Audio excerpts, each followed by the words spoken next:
बङाइगाव बरपारा शहीद बेदी मोनसे गिदिरथार जोंनि थाखाय मोनसे बाखनायथाव हाबाफारि बहाय जोंनि मानगोनां एडिसन नार्जारिनि दैदेननायाव जे चाइल्ड एडप्शन बिथाङा जिखिनि अर्फनेजफोर मावरियाफोरखौ जे बोजबनानै लानाय आरो खांनो हरनाय जोंनि भारत सरकारनि आयेन हिसाबै बिथाङा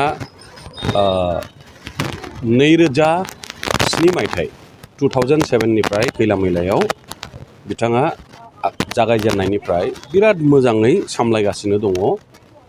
दासिमाव 9 उन्दैसा गथ'साफोर गोरलैफोरखौ बिथाङा बेबायदि बोजबनानै मोजाङै खांहोनो हरनो हाबाय।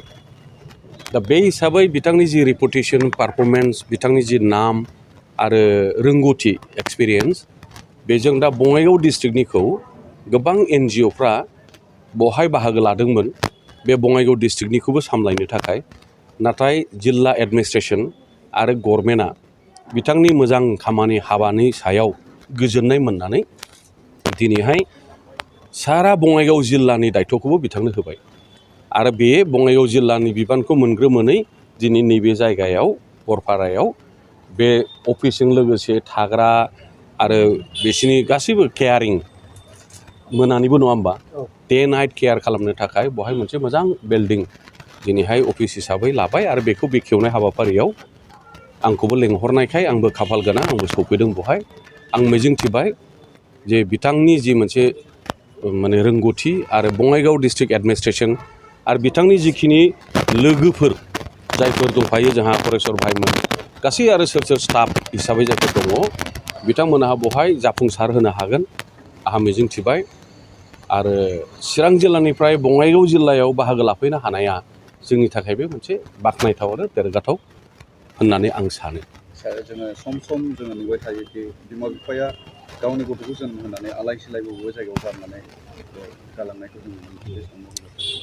बे जानो नाङा, नाथाय गोबां हयथ' बहाय जाहोन एबा खारन थाबाय आरो बे जिनिसखौनो फोजोबनो थाखाय गोबां NGO आफादफोर माहारियारि आफादफोर गोबां सेस्था खालामदों। गभर्नमेन्टनि साइडनिफ्रायबो मोजां मानसिफोरखौ एवारनेस खालामनाय बुजायनाय बाथ्रा बुंनाय सोलिबाय थायो। होमब्लाबो माखासे जाथायफ्रा जायो। बेफोर गासै खोथाखौ जुदि जोङो बिसार खालामनानै नायो बहाय जोंनि जि समाज बेबस्था एबा शिक्षानि जि मोनसे प्रयजन आरो हिउमेनिटि होननाय जेखौ होननाय जायो मानबता सुबुंथि बियो जोंनि गेजेराव मोजाङैनो जाहाथे थांनानै थायो। हिउमेनिटि थानाय समाज एबा व्यक्तिफोरनाव मानबता थानाय मानसिनि गोसोआव बे मालाबाबो सोमजिया, नाथाय थायो समाजनि गेजेराव बिदिनो सासे सानै बिदिनि गेजेरजों जोङो फोसाबनो नाजाबाय थानांगोन आरो बेनिखायनो जोंनो संस्कार एबा रिफर्मेसनखौ नांथारगौ। गामि गोथौआव थानाय माखासे बिमा बिफाफ्रा रांनि आंखालाव गावनि गथ'फोरखौ फाननाय जाथायाबो सम जों खौरां बिजोङाव नुबाय थायो। गोदो रासिनमोन दा खमायबोबाय। खारन दिनैनि गोरिब होननाया एसे आलादा लेभेलनि आरो गोदोनि गोरिब होननाया एकदम आलादाथारमोन। माने बुंनो थाङोब्ला माइरं ओंखाम बोथिनैयानो जोंनि देरसिन बे जोंनि थाखाय जिबनाव बे मोनसे जोंनि बिराद साननो गोनां बाथ्रामोन आरोखि बोथिनै ओंखामा।